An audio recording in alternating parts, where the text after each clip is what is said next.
الحمد للہ رب العالمین وبہ نستعین واشہد ان لا الہ الا اللہ وحدہ لا شریک لہ واشہد ان محمدا عبدہ ورسولہ صلی اللہ علیہ وعلی آلہ وصحبہ وسلم تسلیما کثیرا اما بعد۔ گرامی قدر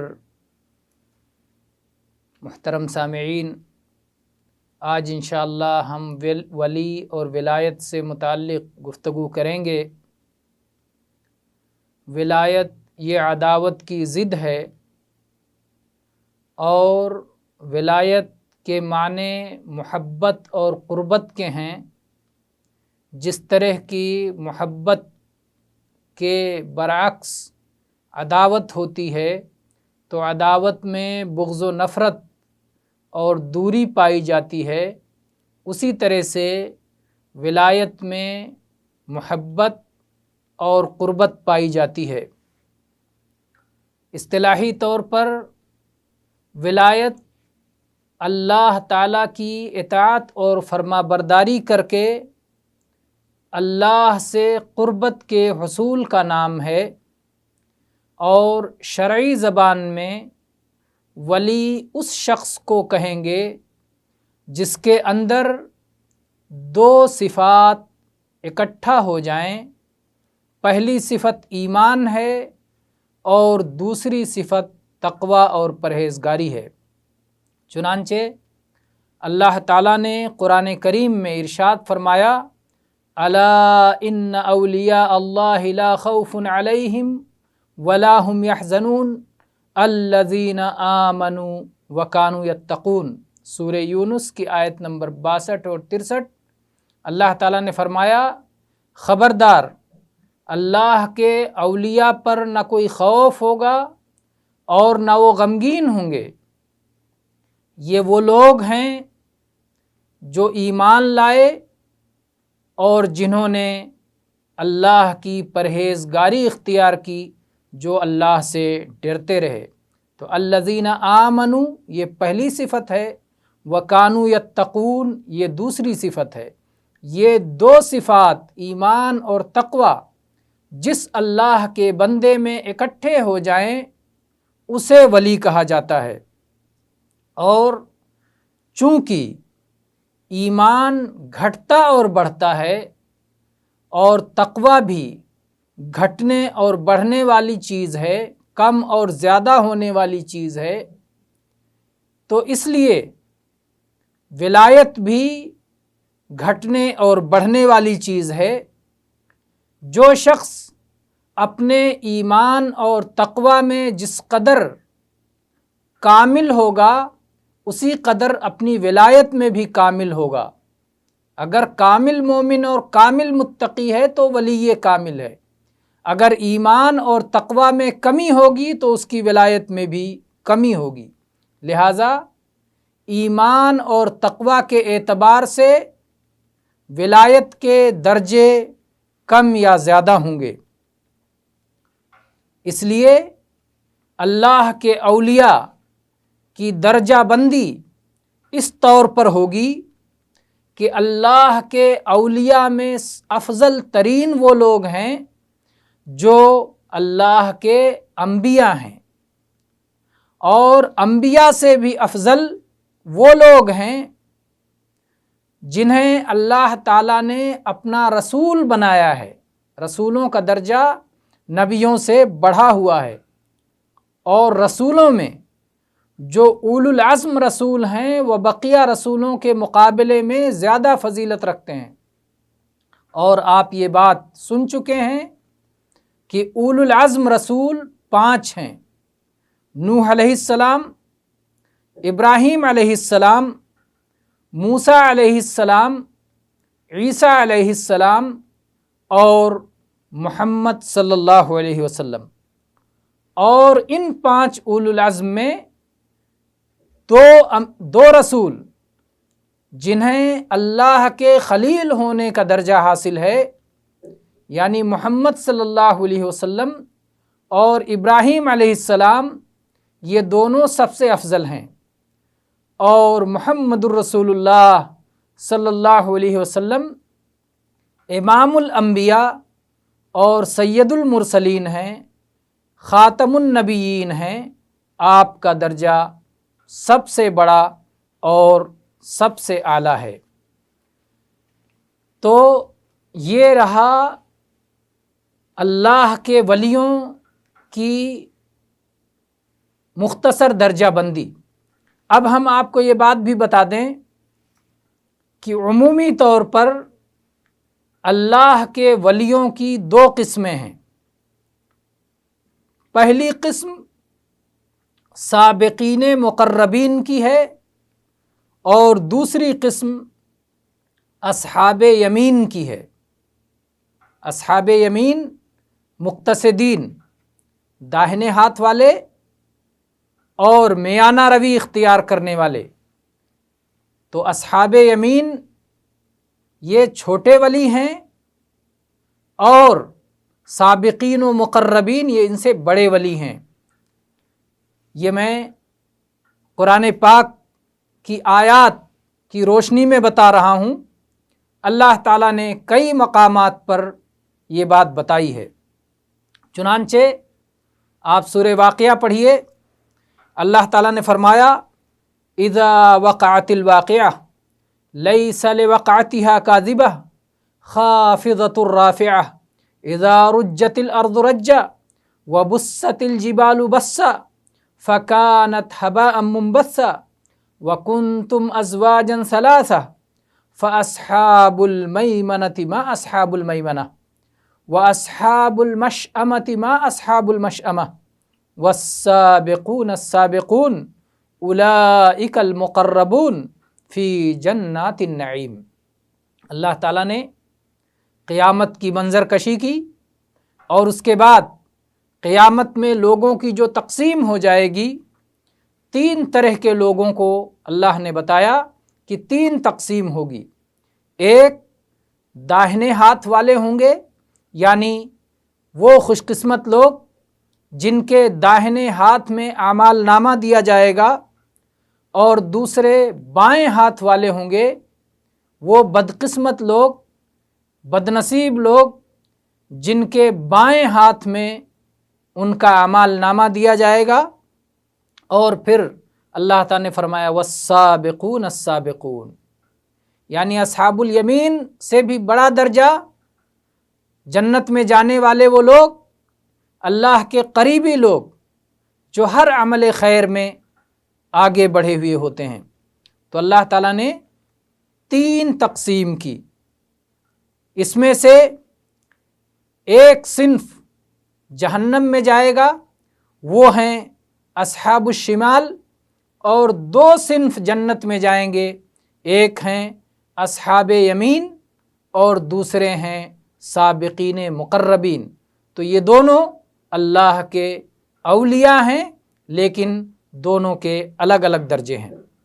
اسی طرح سے اللہ تعالیٰ نے سورہ واقعہ ہی میں 88 سے 91 تک اللہ تعالیٰ نے فرمایا فَأَمَّا إِن كَانَ مِنَ الْمُقَرَّبِينَ فَرَوْحٌ وَرَيْحَانٌ وَجَنَّةُ نَعِيمٍ وَأَمَّا إِن كَانَ مِنْ أَصْحَابِ الْيَمِينِ فَسَلَامٌ لَكَ مِنْ أَصْحَابِ الْيَمِينِ۔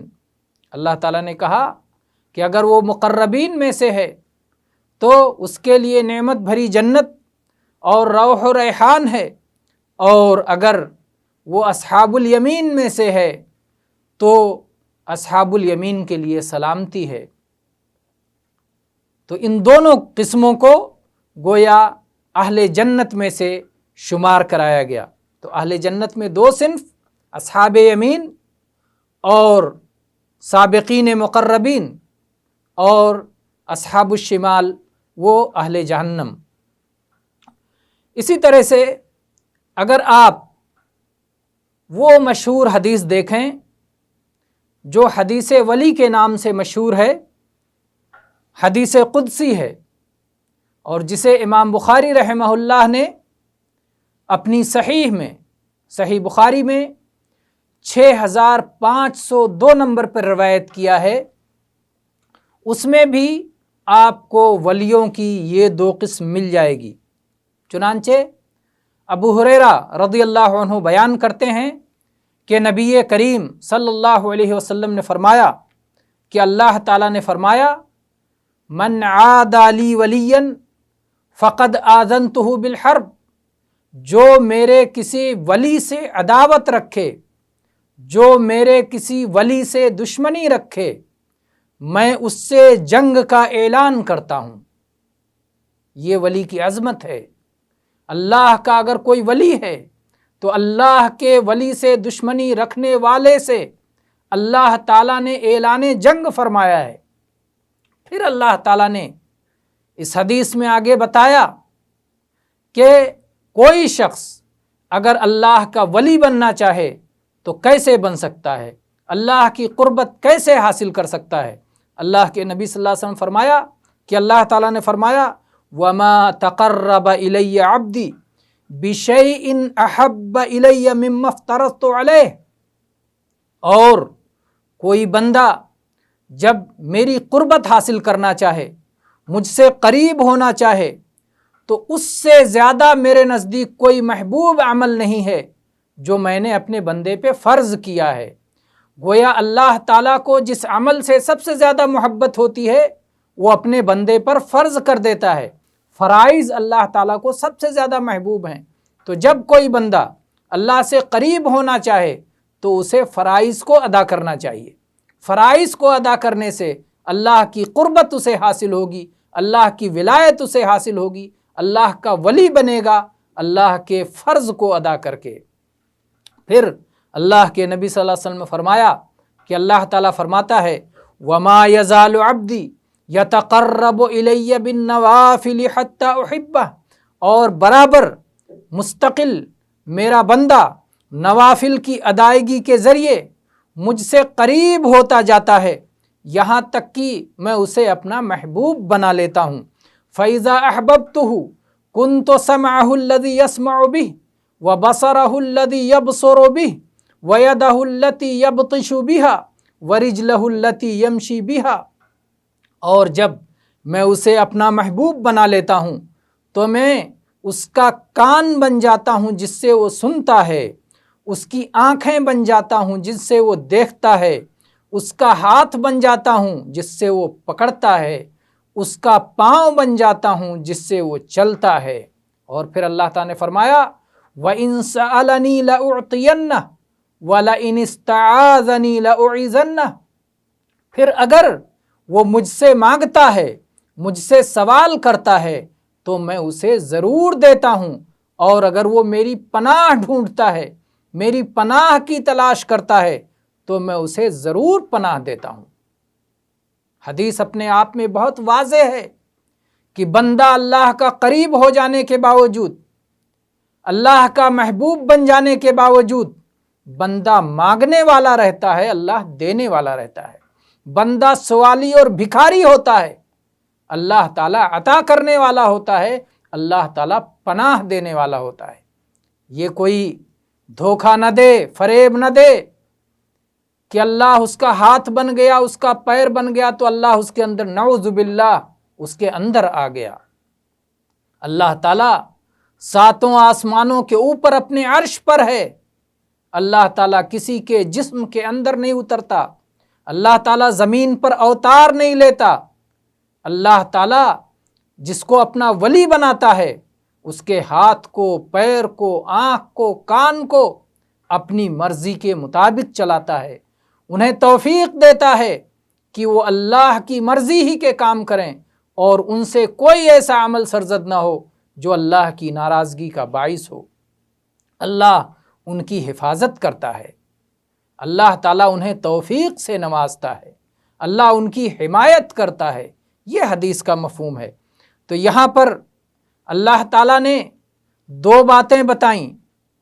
اللہ تعالیٰ نے کہا کہ فرض مجھ کو بہت زیادہ محبوب ہے اور فرض ادا کر کے میرے بندے مجھ سے قریب ہوتے ہیں، تو یہ اصحاب الیمین ہیں، یہ اصحاب الیمین ہیں۔ اور اس کے بعد نوافل کے ذریعے برابر ان کا درجہ بڑھتا جاتا ہے یہاں تک کہ وہ ولی کامل ہو جاتے ہیں۔ نوافل کی ادائیگی کے ذریعے سے تو ان کا درجہ بڑھ جاتا ہے، وہ سابقین مقربین ہیں۔ اس لیے اہل علم یہ بات کہتے ہیں کہ جو لوگ اصحاب الیمین ہیں وہ صرف فرائض کی ادائیگی کر کے اللہ کے قریب ہوتے ہیں، اور اللہ نے جو ان پر فرض کیا ہے اسے ادا کرتے ہیں، جو حرام کیا ہے اسے چھوڑ دیتے ہیں، اور مستحبات کی ادائیگی وہ نہیں کر پاتے اور نہ ہی فضول مباحات سے بچ پاتے ہیں۔ لیکن سابقین مقربین کا معاملہ ان سے مختلف ہے۔ وہ لوگ فرائض کے بعد نوافل کی بھی ادائیگی کرتے ہیں، وہ واجبات و فرائض کی بھی ادائیگی کرتے ہیں، اور سنن اور مستحبات کو بھی ادا کرتے ہیں، اور حرام چیزوں کو بھی ترک کرتے ہیں، اور مکروہات کو بھی چھوڑ دیتے ہیں۔ تو جب وہ اپنی طاقت کے مطابق جتنی اللہ تعالیٰ نے انہیں وسعت دی ہے اس کے مطابق اللہ کی محبوب چیزوں کو اختیار کرتے ہیں، تو اللہ تعالیٰ بھی ان سے بھرپور محبت فرماتا ہے، گناہوں سے ان کی حفاظت فرماتا ہے، اور ان کی دعاؤں کو قبول کرتا ہے۔ یہاں یہ بات یاد رہے کہ اولیاء کرام کسی مخصوص لباس اور کسی مخصوص ہیئت میں نہیں ہوتے، باقی لوگوں سے وہ امتیازی حیثیت رکھیں، ان کو دیکھتے ہی پہچان لیا جائے کہ یہ تو اللہ کے ولی ہیں، کوئی ان کا مخصوص لباس ہو، کوئی ان کی مخصوص ہیئت ہو۔ اہل علم و تحقیق اہل سنت کے جو محقق علماء کرام ہیں انہوں نے کہا ہے کہ اولیاء کرام کی نہ کوئی مخصوص ہیئت و کیفیت ہوتی ہے اور نہ کوئی مخصوص لباس ہوتا ہے کہ نہیں ہرا رنگ کا پہن لیا تو ولی ہو گیا، بڑے بڑے زلفیں اور گیسو رکھ لیا تو ولی ہو گیا۔ نہیں، یہ سب ان کی ولی کی نشانیاں نہیں ہیں۔ ولی کی نشانی جیسا کہ میں نے بتایا فرائض کی ادائیگی اور فرائض کے بعد نوافل کی بھی پابندی۔ اسی لیے بعض ائمہ جنہوں نے اولیاء کے بارے میں لکھا ہے وہ لکھتے ہیں وَلَيْسَ لِأَوْلِيَاءِ اللَّهِ شَيْءٌ يَتَمَيَّزُونَ بِهِ عَنِ النَّاسِ، اولیاء اللہ کے پاس کوئی ایسی چیز نہیں ہوتی جس کے ذریعے بقیہ لوگوں سے ظاہری امور میں مباح اور جائز امور میں ممتاز ہو جائیں۔ فَلَا يَتَمَيَّزُونَ بِلِبَاسٍ دُونَ لِبَاسٍ اِذَا كَانَ مُبَاحًا، اگر لباس میں کوئی جائز لباس ہے تو کوئی مخصوص لباس پہن کر وہ باقی لوگوں سے اپنا امتیاز نہیں دکھاتے۔ بھئی ہرا کپڑا بھی پہننا جائز، سفید پہننا سب سے افضل، اس کے بعد دوسرے رنگ کے کپڑے بھی پہننا جائز۔ تو جب یہ ساری چیزیں جائز ہیں تو پھر کسی ایک مخصوص رنگ کو اختیار کرنے کی وجہ سے وہ ولی کیسے بن جائیں گے اور کیسے ان کی ولایت ممتاز ہو جائے گی؟ سر مڈالیں تو ولی ہو گئے، یا سر کے مخصوص انداز میں ان کی کٹنگ ہو ان کے بالوں کی، یا چوٹی رکھ لیں تو ولی ہو گئے۔ یہ سب چیزیں انہیں ولی نہیں بناتی اگر یہ ساری صورتیں جواز کے زمرے میں آتی ہیں، اور اگر وہ حرام کام کرتے ہیں تو پھر ولی ہو ہی نہیں سکتے۔ اگر وہ مکروہ کام کرتے ہیں تو ولایت سے ان کا درجہ ظاہر ہے کم ہو جائے گا، سابقین مقربین میں سے نہیں رہ جائیں گے۔ تو بہرحال اسی لیے اہل علم نے کہا ہے کہ کتنے ہی صدیق ہوتے ہیں قبا میں اور کتنے ہی زندیق ہوتے ہیں عبا میں، لباسوں سے کسی کی ولایت کی پہچان نہیں ہوتی۔ محمد الرسول اللہ صلی اللہ علیہ وسلم کی امت کے تمام اصناف میں اولیاء پائے جاتے ہیں، اگر ظاہری طور پر ان کے اندر کوئی بدعت نہ ہو، کوئی فسق و فجور نہ ہو، تو اولیاء کرام قرآن پڑھنے پڑھانے والوں میں بھی ہیں، حدیث پڑھنے پڑھانے والوں میں بھی ہیں، فقہ پڑھنے پڑھانے والوں میں بھی ہیں، علم سے تعلق رکھنے والوں میں بھی ہیں، جہاد کرنے والوں میں بھی ہیں، تلوار چلانے والوں میں بھی ہیں، تاجروں میں بھی ہیں، کاریگروں میں بھی ہیں، کسانوں میں بھی ہیں۔ تو امت کے ہر صنف میں، ہر عمل کرنے والوں میں اللہ کے یہ اولیاء پائے جاتے ہیں۔ اور یہ بات یاد رہے کہ اولیاء کا معنی یہ نہیں ہوتا کہ وہ گناہوں سے معصوم ہوتے ہیں، نہ ہی ولی وہ شخص ہوتا ہے کہ جو غیب جانتا ہو۔ غیب تو اللہ تعالیٰ کے خصوصیات میں سے ہے، اللہ کے سوا کوئی غیب نہیں جانتا۔ تو اولیاء غیب نہیں جانتے، اولیاء معصوم نہیں ہوتے، اس کائنات میں تصرف کا انہیں کوئی اختیار نہیں ہوتا۔ کوئی کہے ولی جب چاہیں تو آسمان سے بارش برسا دیں، ولی جس کو چاہیں اس کو ہلاک کر دیں اور الٹ پلٹ دیں۔ اولیاء کو کائنات میں تصرف کا کوئی حق نہیں ہوتا، موت اور زندگی کا ان کے ہاتھ میں کوئی اختیار نہیں ہوتا۔ وہ خلق اور رزق، کسی کو پیدا کرنا، کسی کو رزق دینا، یہ ان کے اختیار میں نہیں ہوتا۔ وہ لوگوں کو اپنے تعظیم کی دعوت نہیں دیتے، وہ لوگوں سے مال جمع کرتے ہوئے، نذرانے وصولتے ہوئے نہیں چلتے۔